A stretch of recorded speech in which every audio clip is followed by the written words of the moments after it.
Israel और Hamas की महाजंग में बहुत ही बड़ा ट्विस्ट आ गया। कतर में छिपे बैठे हमास के चीफ इस्माइल हानिया ने वहां से सीधा पाकिस्तान को याद किया।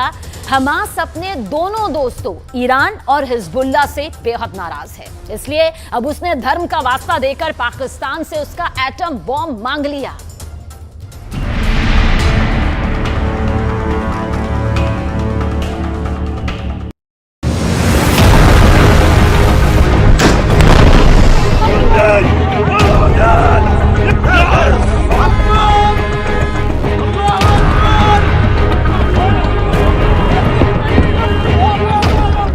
इजराइल में घुसकर 1200 लोगों को मौत के घाट उतारने वाले हमास ने मदद मांगी है। इजराइल से करीब 250 लोगों को उठाकर अपने साथ ले जाने वाले हमास को साथ की दरकार है। इजराइल में घुसकर दिन दहाड़े बीच सड़क पर सरेआम हत्या करने वाले हमास को उसके लिए इजराइल से लड़ने वाला एक दोस्त चाहिए। हमास ने सीधे सीधे मदद मांग भी ली है पाकिस्तान से।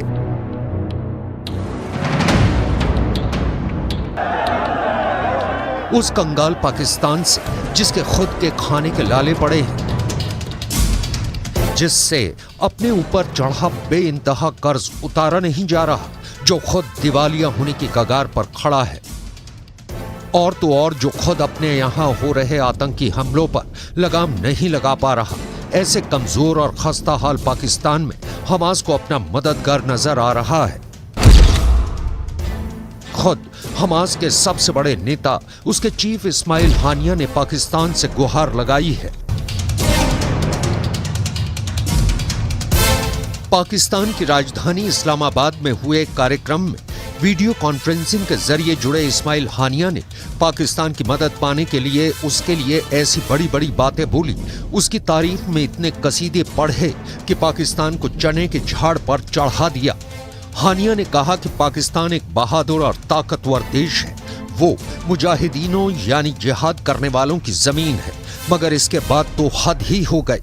हानिया ने कह दिया कि अगर पाकिस्तान इजराइल के सामने खड़ा हो जाए तो इजराइल की इतनी हिम्मत नहीं कि वो गाजा पर हमले करता रहे।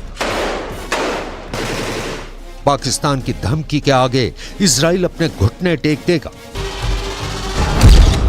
हमास की इस मदद की अपील ने पूरी दुनिया को हैरान कर दिया है। सवाल उठ रहा है कि हमास को मदद मांगने के लिए कोई और देश नहीं मिला। पाकिस्तान में उसे ऐसा क्या दिख गया? हमास के पास दोस्तों की तो कोई कमी नहीं। पश्चिमी एशिया में अमेरिका के दोस्त कतर ने हमास के नेताओं को पनाह दी हुई है।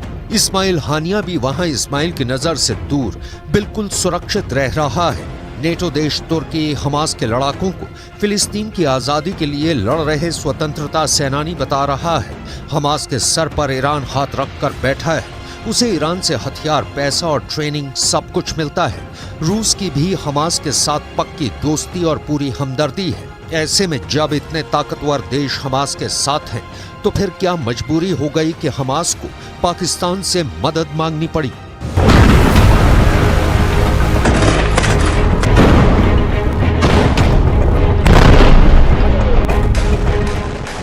तो बात ऐसी है कि ये देश इजराइल को ललकार तो रहे हैं, उसे जमकर खरी खोटी सुना रहे हैं, लेकिन हमास के साथ इजराइल से लड़ने नहीं उतर रहे हैं। और हमास को इस वक्त जंग के मैदान में उसके साथ लड़ने वाले एक साथी की जरूरत है। इसलिए हमास गुस्से में है।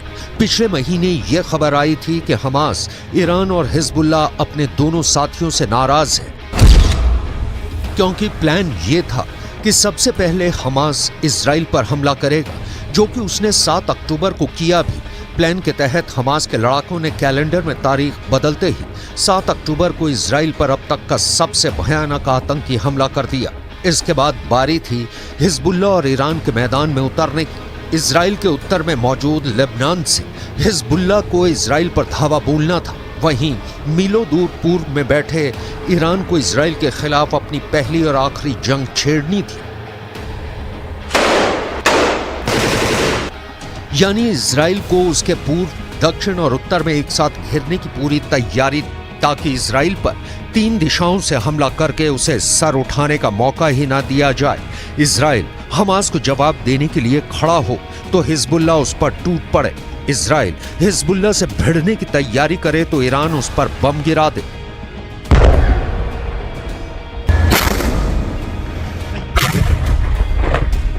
ये बहुत ही सोच समझकर बनाया गया फुल प्रूफ प्लान था, क्योंकि हमास से लड़ना इजराइल के लिए बाएं हाथ का खेल है।